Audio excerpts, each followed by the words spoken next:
तो मित्रों, आइए दुख मुक्ति की साधना। मैं अक्सर बताता आया हूँ कितना जरूरी है विपश्यना साधना सीख करके उसका अभ्यास करना, क्योंकि अमेरिका में काफ़ी साल पहले मेडिकल रिसर्च एसोसिएशन ने अनेक अस्पतालों में रुग्णों की जांच करके निष्कर्ष निकाला है कि 75% रुग्ण मनोविकार से ग्रस्त हैं। हृदय रोग, रक्तचाप, नसों में तनाव, खिंचाव, सांधों में दर्द, पीठ में, गर्दन में, कमर में तनाव व दर्द, सिर दर्द, माइग्रेन, पेट में कब्जियत, अल्सर, त्वचा रोग आदि आदि विकार मनुष्य के चित्त में उत्पन्न होने वाले क्रोध, द्वेष, ईर्षा, मत्सर, लोभ, मद, मोह, आसक्ति, तीव्र लालसा, भव, कामवासना, अहंकार, प्रतिद्वंद्विता आदि कारणों से उत्पन्न होते रहते हैं, बढ़ते रहते हैं और मनुष्य मानसिक तथा शारीरिक संतुलन खो बैठता है तथा मनोरोग का शिकार हो जाता है। इसलिए हर व्यक्ति को जरूरत है विपश्यना साधना की उचित जानकारी कर उसके अभ्यास में लग जाए। दरअसल भारत के लोग अलग अलग संप्रदायों के गुलाम हैं, जिन्हें वे धर्म समझकर उनके कर्मकांडों में फंसकर इस विद्या से वंचित हैं। तो बताते हैं, तीसरा दिन चल रहा है, सत्यनारायण गोयनका जी का प्रवचन होता है 8:30 बजे। वही मैं आपके सामने रख रहा हूँ। ये आपको कहीं भी किसी भी किताब में नहीं मिलेगा। मैंने सुन करके नोट करके और इस किताब में प्रकाशित किया है, जिससे आप जब साधना सीखने जाएं तो आपको आसानी से समझ में आ जाए सब कुछ। बताता हूँ, ऊपर ऊपर की बातों से हम अपने मन को सुधार जरूर लेते हैं, ऊपर के मन को सुधार लेते हैं, लेकिन उसका असर अस्थाई नहीं होता। रे ये सारा संसार नश्वर है, भंगुर है। जन्म लेते हैं मर जाते हैं, जन्म लेते हैं मर जाते हैं। हर कुछ जो उत्पन्न होता है वो देर सवेर नष्ट हो जाता है। ऐसा सुनते आए, ऐसा मानते आए।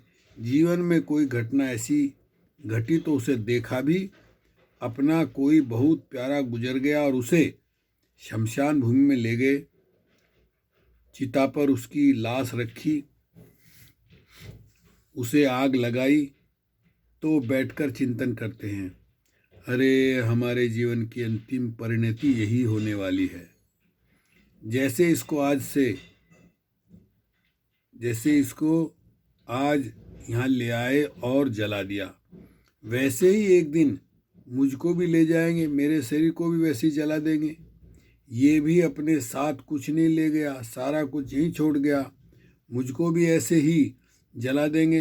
तो मेरा ये सारा धन दौलत, पति पत्नी, पुत्र पुत्री, ये सारे के सारे यहीं रह जाएंगे। अरे इनसे काहे की आसक्ति कैसे करें, इसके प्रति क्या राग करें, क्या राग करूं। बड़ा ज्ञान जागा, लेकिन किसी देर के लिए जागा। बौद्धिक कितनी देर के लिए जागा? बौद्धिक ज्ञान है ना, शमशान भूमि से एक कदम बाहर आया कि फिर वही मैं मेरा सारा ज्ञान धरा रह गया, क्योंकि मैं भौतिक ज्ञान का अनुभूति वाला ज्ञान नहीं था। ऐसे किसी धर्म सभा में आए, प्रवचन सुनता है। अब तुम अनुभूति से जानोगे तो कोरा प्रवचन नहीं होगा, अपने अनुभव से सच्चाई समझोगे।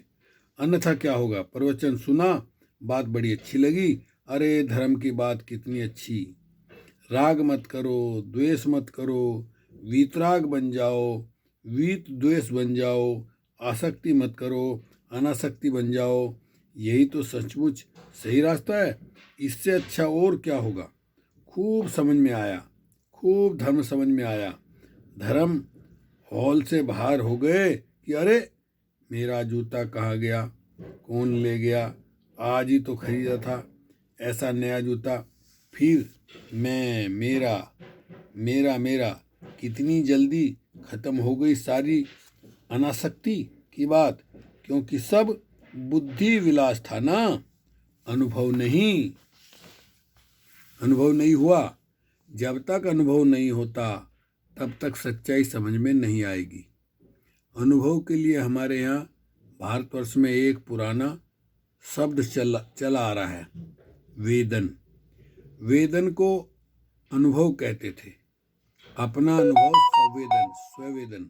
स्वेदन के आधार पर जो ज्ञान जागा उसको वेद कहते थे। अब तो पुस्तकों के ज्ञान को वेद कहने लगे। भारत की पुरानी भाषा उसे समझें। सवेदन माने इस 3.5 हाथ की काया के भीतर क्या अनुभव हो रहा है, उसके आधार पर जो ज्ञान जागता है वो हमारे लिए कल्याणकारी ज्ञान है।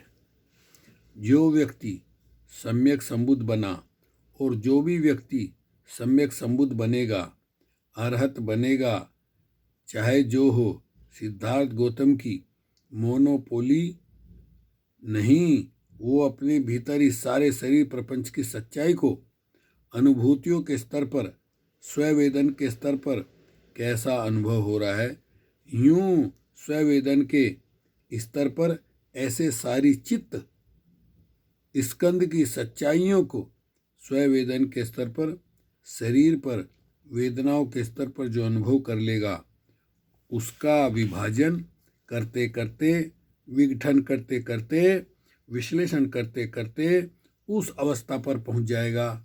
सारे शरीर स्कंद जिसको मैं मेरा किए जा रहा है, वो दरअसल क्या है, उसके अंतिम सत्य को अनुभूति से जान लेगा। ऐसे ही चित्त वृत्तियों को स्थूल से शुरू करेगा और टुकड़े करते करते, विभाजन करते करते, विश्लेषण करते करते उन दोनों के अंतिम सत्य तक पहुंच जाएगा। तो साथियों, वीडियो लंबी हो जाएगी, इसलिए थोड़ा थोड़ा करके ही आपको समझाएंगे। ओके, शुक्रिया, धन्यवाद।